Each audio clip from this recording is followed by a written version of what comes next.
जय हिंद साथियों, मैं अपने इस वीडियो में आपका पुनः स्वागत करता हूं। दोस्तों, आज हम लोग बात करेंगे एनसीईआरटी क्लास 12th फिजिक्स से इलेक्ट्रॉनिक युक्तियां। देखिए, ये जो क्लास 12th के बच्चे हैं उनके लिए भी इम्पोर्टेंट तो है ही है। साथ ही साथ जो बच्चे डिप्लोमा इंजीनियरिंग कर रहे हैं, आईआरटी, पॉलिटेक्निक, आईटीआई, तो उनके लिए भी ये वीडियो बहुत ज़्यादा हेल्पफुल रहेगा। क्योंकि आज यहाँ पे हम लोग पहले तो बात करेंगे इलेक्ट्रॉनिक युक्तियाँ और इलेक्ट्रिकल और इलेक्ट्रॉनिक में क्या बेसिकली डिफरेंट है। आज इसके बारे में हम लोग समझने वाले हैं। तो पहले हम लोग ये समझते हैं कि इलेक्ट्रॉनिक युक्तियाँ किसे कहते हैं। देखिए, इलेक्ट्रॉनिक यहाँ पे इलेक्ट्रिक शब्द से है, अर्थात बिजली से है। तो जो डिवाइस यानी युक्तियों का मतलब होता है औजार, पार्ट, डिवाइस कह सकते हो इंग्लिश में।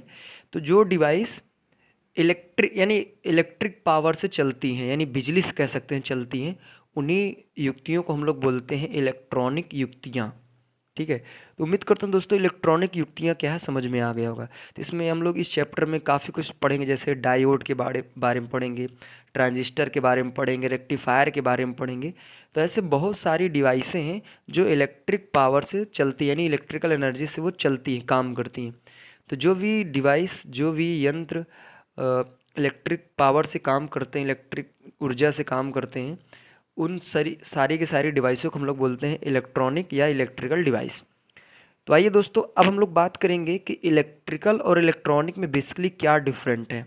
देखिए, जो इलेक्ट्रिकल डिवाइस होते हैं ये भी बिजली से काम करते हैं, विद्युत से, ठीक है, वैद्युत से काम करते हैं। और ये जो इलेक्ट्रॉनिक डिवाइस होते हैं ये भी इलेक्ट्रिक पावर से ही काम करते हैं। अब दोनों जब इलेक्ट्रिक पावर से काम करते हैं तो इनका बेसिकली मेन डिफरेंट क्या है। तो आइए देखते हैं, मैंने यहाँ पे काफ़ी डिफरेंट को यहाँ पे प्रदर्शित किया है। तो पहला काम हम लोग बात करते हैं जो इलेक्ट्रिकल डिवाइस होते हैं। देखिए, इलेक्ट्रिकल डिवाइस क्या होते हैं, ये आकार में बड़े होते हैं। जो इलेक्ट्रिकल डिवाइस होते हैं ये आकार में बड़े होते हैं। अच्छा, इलेक्ट्रॉनिक डिवाइस ये आकार में छोटे होते, बहुत ज़्यादा छोटे होते हैं इलेक्ट्रॉनिक। और यहाँ पे देखिए, ये जो इलेक्ट्रिकल डिवाइस होते हैं ये ज़्यादा पावर पर काम करते हैं। यानी जो अगर ये डिवाइस है, अगर इनको हमको वर्क कराना है तो इनको ज़्यादा बिजली की आवश्यकता होती है। इनको ज़्यादा बिजली देंगे तभी जाके ये वर्क करते हैं, अदरवाइज़ ये नहीं करते हैं। तो ये ज़्यादा वर्क यानी ज़्यादा पावर पे काम करते हैं। और ये जो होते हैं ये कम पावर, इलेक्ट्रॉनिक डिवाइस कम पावर पे काम करते हैं। अब देखिए ध्यान से, यहाँ पे हमने 2 पॉइंट बात की, ठीक है। अब देखिए, जो इलेक्ट्रिकल डिवाइस होते हैं इनकी दक्षता कम होती है। दक्षता का मतलब यहाँ पे कार्य करने की क्षमता, यानी ज़्यादा उतना परसेंटेज नहीं दे पाते हैं काम में। जैसे अगर कोई डिवाइस हो तो उसको लगभग ना सही तो 90-95% काम करना चाहिए, लेकिन ये उतना नहीं कर पाते हैं। तो इनकी दक्षता क्या होती है, कम होती है। और इलेक्ट्रॉनिक डिवाइसों की दक्षता, इनकी कार्य करने की क्षमता अधिक होती है। देखिए, जो इलेक्ट्रिकल डिवाइस होते हैं ये महंगे मिलते हैं, ज़्यादा दाम के रहते हैं। और जो इलेक्ट्रॉनिक डिवाइस होते हैं ये थोड़ा सस्ते होते हैं। नेक्स्ट इसमें है, जैसे जो इलेक्ट्रिकल डिवाइस होते हैं ये गिरने पर इनमें अधिक क्षति होती है, ज़्यादा नुकसान होता है। लेकिन जो इलेक्ट्रॉनिक डिवाइस होते हैं अगर ये जब गिरते हैं तो क्षति तो होती है, लेकिन कंपैरिजन अगर बात करें इलेक्ट्रिकल की तुलना में तो इसमें कम होता है। और क्षति की बात हो गई, यहाँ पे देखते हैं तो ये कम टिकाऊ होते हैं, यानी ये बहुत जल्दी ख़राब हो जाते हैं, ये टिकाऊ कम होते हैं। और इनकी बात करते हैं तो ये अधिक टिकाऊ होते हैं। हाँ, यहाँ पे एक इम्पॉर्टेंट पॉइंट है, जो इलेक्ट्रिकल डिवाइस होते हैं ये थोड़ा से मतलब कह सकते हैं कि बहुत पुराने ज़माने के हैं। और ये जो इलेक्ट्रॉनिक डिवाइस होते हैं ये नए ज़माने के हैं। तो ये ध्यान देना है। अब यहाँ से मैंने इतना तो कम अंतर बता दिया, आप लोग ये सोच रहे होंगे कि इतना आपने अंतर बता दिया लेकिन आप ये नहीं बता रहे कि कौन सी डिवाइस इलेक्ट्रिकल है और कौन सी डिवाइस इलेक्ट्रॉनिक है। तो आइए इसको समझते हैं। आप लोग देखते होंगे जब रोड से कभी गुजरते होंगे तो आप देखते होंगे 3 फेज ट्रांसफार्मर रखा रहता है सड़क के बगल में, पोल पे आप देखते होंगे, या तो चबूतरा टाइप बना के उस पर रखे रहते हैं।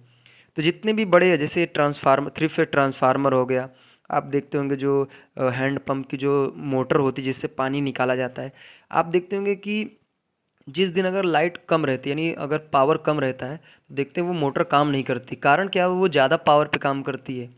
तो आप देख पा रहे हो कि वो आकार में भी बड़ा है और साथ ही साथ वो कम पावर पे काम नहीं करते हैं। तो वो जैसे आपका ट्रांसफार्मर हो गया, बड़े ट्रांसफार्मर, मोटर होंगे जिसको हम लोग समरसेबल की मोटर बोलते हैं।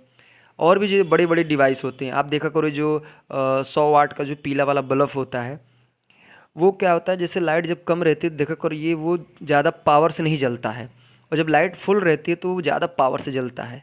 तो हम ये सब कह सकते हैं, ये सारे के सारे जैसे बड़े बड़े जो हाइलोजन होते हैं जो पीले रंग के हैलोजन होते हैं, वो ज़्यादा पावर रहती तभी जाके वो वर्क करते हैं, अदरवाइज़ वो नहीं करते हैं।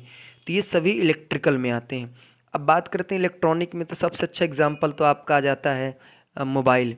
तो मोबाइल एक ऐसी डिवाइस जो इलेक्ट्रॉनिक है, और आपको पता होना चाहिए कि जो मोबाइल है वो नए ज़माने की चीज़ है, अभी ज़्यादा नहीं उसको आए 20 से 25 साल हुए होंगे मानता हूँ। तो जैसे सबसे अच्छा एग्जांपल मोबाइल हो गया, लैपटॉप हो गया। आप देखते होंगे अभी आधुनिक ज़माने में देखा जाए तो छोटे छोटे बूफर होते हैं, जो साउंड सिस्टम जिसको बोलते हैं। तो ये सारे के सारे डिवाइस सभी इलेक्ट्रॉनिक डिवाइस हैं। और सबसे अच्छा एग्जांपल मैं आपको बताऊं तो जो एलईडी बल्ब होता है हमारे जो घरों में, तो एलईडी बल्ब देखते हैं वो कम, अगर हमारे यहाँ पे बिजली कम रहती है तब भी वो अच्छी रोशनी देता है। तो हम ये कह सकते हैं कम पावर पे भी अच्छा वो काम कर रहा है। तो ये जितने भी डिवाइसों को मैंने बताया इधर, जैसे एलईडी हो गया, मोबाइल हो गया, लैपटॉप हो गया, तो ये सभी इलेक्ट्रॉनिक डिवाइसों की श्रेणी में आते हैं, क्योंकि कम पावर पे काम कर लेते हैं। और इधर मैंने बताया जैसे मोटर हो गई, ट्रांसफार्मर हो गया, तो ये थोड़ा ज़्यादा मतलब आकार में भी बड़े होते हैं, साथ ही साथ ये ज़्यादा पावर पे काम करते हैं। तो दोस्तों आज मैंने बात किया इलेक्ट्रॉनिक युक्तियाँ क्या होती हैं, और बेसिकली इलेक्ट्रिकल और इलेक्ट्रॉनिक में क्या डिफरेंट है, आज मैंने बताने का प्रयास किया। अब इसके बाद हम लोग बात करेंगे ठोसों में ऊर्जा बैंड, उसके बाद हम लोग डायोड, ट्रायोड और ट्रांजिस्टर, रेक्टिफायर, इन सबको हम लोग वन बाय वन एक एक वीडियो में समझने का प्रयास करेंगे। तो आशा करता हूँ दोस्तों आपके लिए काफ़ी हेल्पफुल रहा होगा ये वीडियो। इसी तरह मिलेंगे हम लोग आगे नेक्स्ट वीडियो में, तब तक के लिए जय हिंद, वंदे मातरम।